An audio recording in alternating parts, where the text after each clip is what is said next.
J'étais un marcheur de chiens bénévole pour la SPCA Montréal pendant 1 an et demi, jusqu'au printemps dernier lorsque je me suis fait virer.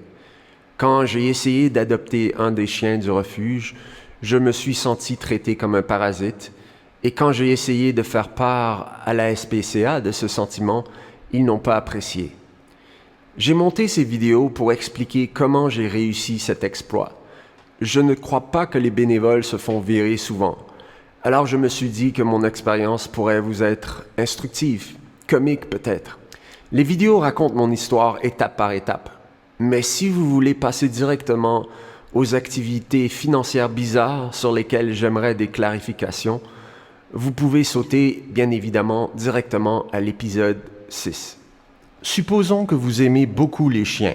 Vous avez grandi avec eux, ils vous aiment, ils sont adorables, etc., etc. Malheureusement, vous habitez dans un bâtiment qui n'autorise pas les chiens.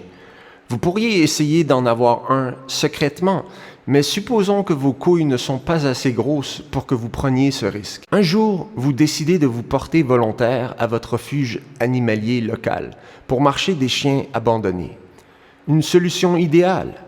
Vous aidez le refuge avec ses chiens et vous recevez quelques minutes d'amour à chaque semaine de chiens variés. Le refuge vous enseigne les rudiments du processus lors de sessions de formation.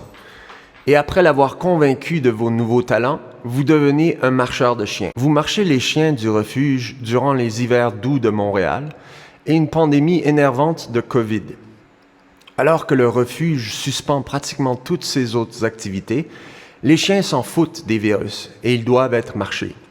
Vous vous présentez donc au refuge en portant votre masque, en évitant tous les autres êtres humains, en ramassant les crottes de chiens surgelées, tout en priant que vous allez réussir à éviter le virus du COVID. Après 18 mois de bénévolat au refuge, vous sautez de joie parce que vous allez finalement pouvoir déménager dans un bâtiment qui autorise les chiens. Alors vous cherchez à adopter un chien pour compléter votre famille. Lors de votre dernier quart au refuge, avant de prendre une pause pour votre déménagement, vous pensez avoir gagné la Loto 649 parce que vous avez l'occasion de marcher Stella. C'est un coup de foudre. Et c'est pas tout. Stella semble avoir toutes les caractéristiques que vous recherchez. Notamment, il est clair qu'elle n'a pas besoin de cours clôturés. Une exigence pratiquement universelle ces jours-ci pour adopter un chien. C'est la première fois que vous appliquez pour adopter un chien de votre propre refuge. Et donc, vous ne prenez pas la décision à la légère. Mais Stella semble être parfaite et vous renvoyez le plus tôt possible tous les formulaires requis pour l'adopter. Génial! Le refuge vous rappelle parce que les responsables à l'adoption sont d'accord avec vous. Ils croient aussi que le match est parfait. Ils sont d'accord avec vous. Stella n'a pas besoin d'une cour clôturée. Elle est assez petite et docile pour vivre en appartement. Malheureusement, le refuge animalier vous avise par courriel qu'il y a un problème et que finalement, vous ne pouvez pas adopter Stella. Croyez-le ou non, l'unique problème est le temps. Vous déménagez dans quelques jours, mais le refuge ne trouve pas votre déménagement assez rapide à son goût. Il refuse d'accueillir Stella les 2 jours qu'il vous faudrait afin de faire le pont. Il refuse aussi de vous laisser garder Stella temporairement chez un membre de votre famille ces 2 jours-là, parce que cela serait trop traumatisant pour elle. Vos amis se moquent de vous parce que vous refusez de mentir tout simplement et de dire au refuge que votre déménagement a été anticipé de 2 jours. Un mensonge qui éliminerait complètement le problème. Vous pouvez arrêter d'imaginer maintenant. Je viens de vous résumer mon histoire.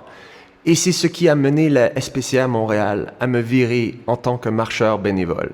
Après un bon nombre d'obstacles, qui valent à eux seuls une autre série de vidéos, j'ai finalement réussi à parler au téléphone avec la personne qui a pris cette décision bizarre. Je vais l'appeler Lisa à partir de maintenant. Et voici ce qu'elle m'a expliqué. Le refuge n'avait plus d'espace pour accueillir d'autres chiens abandonnés. Mais il y en avait plein ailleurs qui attendaient patiemment l'occasion de s'y installer. Et ces autres chiens ne pouvaient être accueillis à la SPCA Montréal que si des cages se libéraient. C'était un argument plausible, mais il avait un énorme problème afin d'être crédible. Comme je passais dans les couloirs du refuge régulièrement durant la semaine en tant que bénévole, je voyais bien toutes les cages vides De quoi parlait Lisa? Comment ça? Dans quel monde est-ce que le chenil était considéré complet? En fait, voilà la situation. Quand je me suis joint à leur équipe de marcheurs en 2019, il semblait que seuls les plus gros chiens recevaient 2 cages collées ensemble pour plus de confort étant donné leur taille. Avec le passage du temps, en 2021, il semblait que même les plus petits chiens obtenaient 2 cages. Quand j'ai souligné cela à Lisa, elle a défendu le changement en expliquant que le refuge voulait améliorer le bien-être animal.